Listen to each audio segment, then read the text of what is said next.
મિત્રો, જે વ્યક્તિ બ્રહ્મ મુહૂર્તમાં જાગે છે તે જીવનમાં અપાર સફળતા મળે છે. દરેક વ્યક્તિએ બ્રહ્મ મુહૂર્તમાં જાગવાની આદત કેળવવી જોઈએ, પરંતુ એ પણ ધ્યાનમાં રાખો કે બ્રહ્મ મુહૂર્તમાં કેટલાક કાર્યો કરવા પર પ્રતિબંધ છે.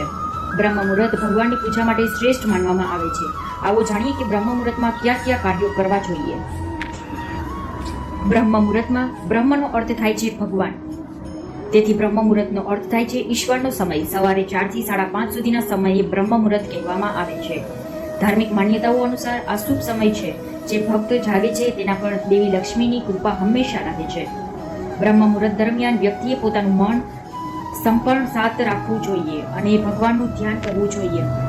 આ સમયગાળા દરમિયાન તમારા મનમાં કોઈ ખોટા વિચાર ન લાવશો. આ સાથે આ સમય દરમિયાન કોઈ પણ પ્રકારની ખોટી વાણીનો ઉપયોગ ન કરો, નહીં તો તમારા માનસિક સમસ્યાઓ સામનો કરવો પડી શકે છે. બ્રહ્મ મુહૂર્ત દરમિયાન જાગ્યા પછી તરત જ ભોજન ન કરવું જોઈએ. આ માત્ર ધાર્મિક દ્રષ્ટિકોણથી ખોટું નથી, સ્વાસ્થ્યની દ્રષ્ટિએ પણ સારું નથી, કારણ કે આમ કરવાથી વ્યક્તિએ અનેક પ્રકારની બીમારીઓ ઘેરી લે છે. હિન્દુ ધર્મમાં બ્રહ્મ મુહૂર્તને દેવી દેવતાઓના સ્મરણનો સમય કહેવામાં આવે છે. આવી સ્થિતિમાં આ સમયગાળા દરમિયાન બ્રહ્મચર્યનું પાલન કરવું જોઈએ. સાથે જ આ સમય દરમિયાન કોઈનું અપમાન ન કરો, નહીં તો તમે અશુભ પરિણામ મળી શકે છે.